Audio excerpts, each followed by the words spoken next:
Bismillahirrahmanirrahim. Sudah 11 bulan saya nggak punya kerjaan tetap. Nafkah yang saya berikan ke istri sangat minim sekali. Keluarga istri meminta saya untuk pisah. Akhir-akhir ini istri juga sudah tidak tahan. Istri saya bekerja. Sebenarnya kami masih saling menyayangi. Istri saya masih cinta sama saya. Ustadz, gimana saya menyikapi masalah ini? Apa saya ikuti maunya istri dan keluarga? Saat ini istri saya lagi didekati pria lain yang lebih mapan dan kaya. Salahkah saya kalau memukul pria tersebut? Karena pria itu telah mengambil kesempatan dalam kesempitan rumah tangga kami. Ustadz minta amalan atau wirid untuk melapangkan rezeki. Saya menyarankan Anda saran dari laki-laki ke laki-laki.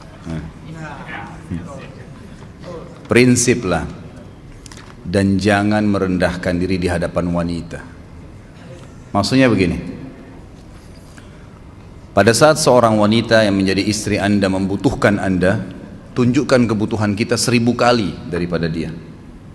Dia sayang, dia perhatikan, dia siap berkorban. Kita harus 1000 kali lebih hebat daripada itu. Laki-laki memang penaung. Tapi kapan dibalik? Kalau saya pribadi, kapan dia tidak butuhkan, menunjukkan kebutuhan, saya 1000 kali tidak butuh sama dia.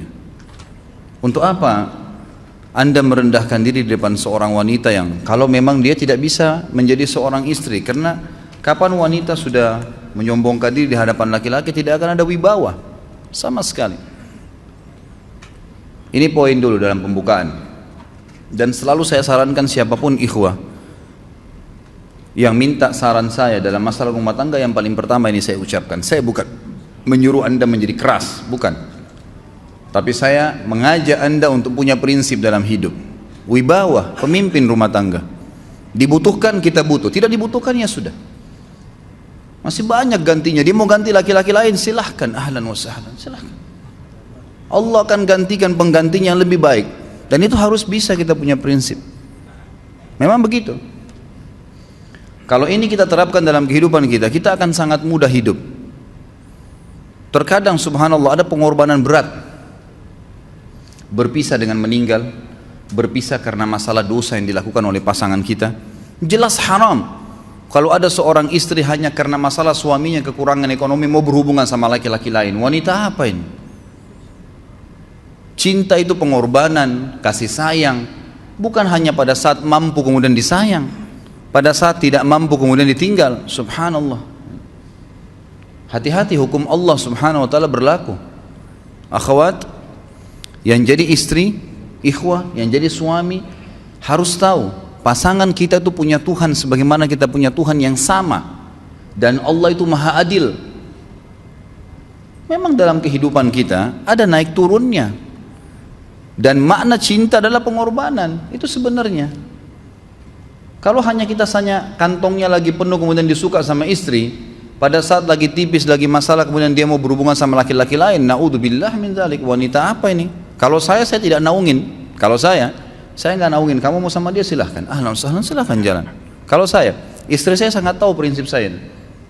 Kalau kamu merasa ada laki-laki lain yang kamu anggap baik, atau kamu mau ingin memasukkan pendapat keluargamu dalam rumah tangga saya sehingga kedudukan saya sebagai suami tidak didengar lagi, silakan pilih keluarga kamu. Tidak ada masalah. Jadi jangan jadikan sebagai beban. Oh, nanti kalau pisah saya hidupnya bagaimana? Saya melarat. Ini kenapa ini? Saya mati kalau nggak sama dia, ya mati bener nanti. Gila kalau nggak nikah sama dia, gila kalau siapa ini? Ini kenapa ini? Keluar dari bingkai hidup itu. Seorang muslim itu hidupnya mulia. Dia dihormatin, dia menghormatin. Dia dihina, tinggalkan. Allah SWT tidak menyuruh kita menghinakan diri, tidak boleh. Kalau wanita ini misalnya, istri ini yang dikatakan tadi masih mencintai suaminya, dia hanya sekedar minta kerja, ya, garis bawahi kalimat ini ya. Dia hanya sekedar minta kerja untuk membantu nafkah rumah tangga, ahlan wa sahlan, jempol. Nggak masalah. Bagus itu. Sampai suaminya mapan. Itu baik. Tapi dalam kondisi masih status istri punya hubungan sama laki-laki lain, naudzubillah min dzalik. Mana ghirah? Mana kecemburuan positif yang telah Allah pelihara dalam diri kita, nggak boleh. Pada saat seorang sahabat pulang ke rumahnya mendapatkan istrinya selingkuh dengan laki-laki lain, tidak disebutkan apakah berhubungan biologis atau tidak, tapi yang jelas sahabat ini sampai kaget masuk ke rumahnya temukan ada laki-laki lain. Dia bingung mau lakukan apa. Dia pergi ke Nabi SAW lalu berkata, ya Rasulullah, saya pulang rumah istri saya lagi sama laki-laki lain. Maksudnya dia pandu saya harus buat apa nih? Apa yang terjadi? Subhanallah, Sa'ad radhiyallahu anhu sahabat Nabi mulia menghenuskan pedang mengatakan, ya Rasulullah, kalau terjadi pada rumah tangga saya akan penggal dua-duanya. Dua-duanya saya penggal nih. Tapi di sini ulama bilang saat ingin menghukum kalau terjadi pada keluarganya dengan penggal ini, bukan maksudnya dia menghukum secara individu, maksudnya dia saya ingin terapkan hukumnya Allah, dirajam, dibunuh karena mereka sudah menikah dan berzina. Hukum Allah terapkan, kemuliaan agama harus ada. Harus begitu. Seorang istri yang mau tinggal di bawah naungan kita sementara kita sudah berkorban di bawah terik matahari, sudah bekerja, sudah memilih dia dari sekian banyak wanita, kemudian dia mau berkorban, hormatin dia, junjung dia, lindungin dia, rangkul dia, gitu kan? Bela dia, memang harus begitu. Tapi kalau masih dalam naungan, kemudian sedikit himpit masalah ekonomi lalu berhubungan sama laki-laki lain, naudzubillah, jangan dipertahankan, berbahaya sekali, gitu kan? Jangan Anda menjadi laki-laki lemah gitu.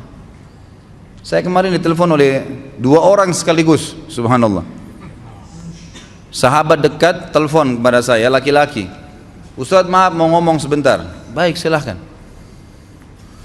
Ustadz saya ini, istri saya pulang ke rumah ke kampung ayahnya ibunya karena alasan mengurus ayah dan ibunya. Akhirnya saya sama anak-anak ditinggal di sini sendiri.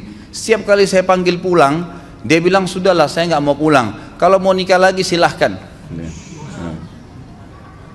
Dia bahasakan begitu. Bagaimana sarannya Ustadz? Saya bilang nikah lagi. Dengan tegas saya bilang nikah lagi. Kalau tidak terbuka pintu fitnah. Perempuan itu kenapa harus pilih orang tuanya? Tidak boleh secara syar'i. Nggak boleh. Sudah menerima akad nikahnya seorang laki-laki, laki-laki itu yang dinomorsatukan di atas ayahnya, nggak ada alasan.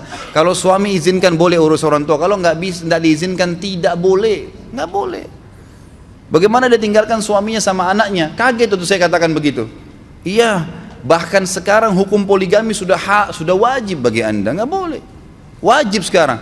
Ini ragu mau melangkah seakan-akan poligami itu dosa, padahal dia ditinggal oleh istrinya. Bagaimana bisa ini? Ada laki-laki seperti ini nggak punya prinsip, harus melangkah. Dia sudah dapat jawaban saya dikasih ini Ustadz, teman saya juga mau bicara, masalahnya sama lagi. Ustadz istri saya tinggalkan saya Ustadz kayak mau menangis. Sebentar jangan pakai nangis laki-laki. Apa ini cengeng? Ditinggal wanita nangis, subhanallah. Orang nangis itu ditinggal meninggal Rasulullah SAW, ketinggalan sholat subuh berjamaah, itu nangis. Nggak jadi jihad, nah itu nangis. Ditinggal perempuan nangis, la ilaha illallah. Allah ciptakan perempuan lebih banyak daripada laki-laki. Ini bukan menurunkan martabat perempuan ya. Artinya harus seorang pemimpin itu punya wibawa. Nggak bisa, kalau nggak akan dianggap remeh nanti. Istri itu dinaungin, dilindungin, dididik, diberikan haknya ia. Berikan berlipat-lipat penghormatan sebagaimana dia berikan satu penghormatan, nggak apa-apa.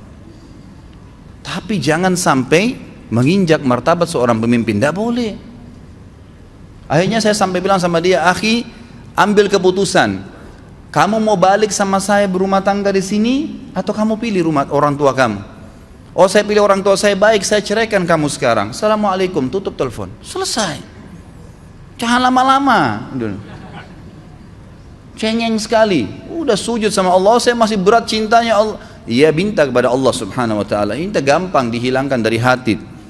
Sebagaimana dia datang dia bisa keluar, gampang itu. Subhanallah ya, jangan terlalu mencintai dunia berlebihan. Kalau saran saya, kalau istri anda ini tanya baik-baik, kalau kamu bekerja hanya karena mau bantu nafkah rumah tangga sekarang, ahlan wa sahlan, silahkan. Selama pekerjaan halal, antar dia ke tempat kerjanya, muliakan dia, jaga, jemput pada saat pulang, anda pembelahnya, begitu. Tapi kalau berhubungan sama laki-laki, ada subhanallah suami depannya dia istrinya telepon laki-laki lain dan dia menerima itu. Mana ini? Dalam agama haram, wallah haram itu hukumnya.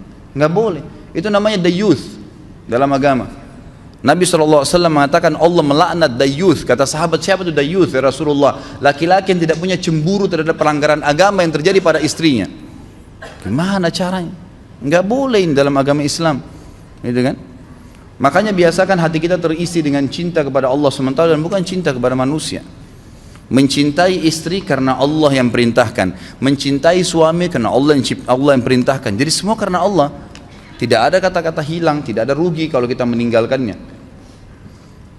Jadi ini hal mendasar yang saya tahu, Allahu alam. Jadi sampaikan seperti itu. Kalau wirid apa? Saran saya adalah memperbanyak istighfar kepada Allah SWT. Gunakan momen musibah itu sebagai kesempatan untuk mendekatkan diri dengan Allah Subhanahu wa taala. Begitu ya.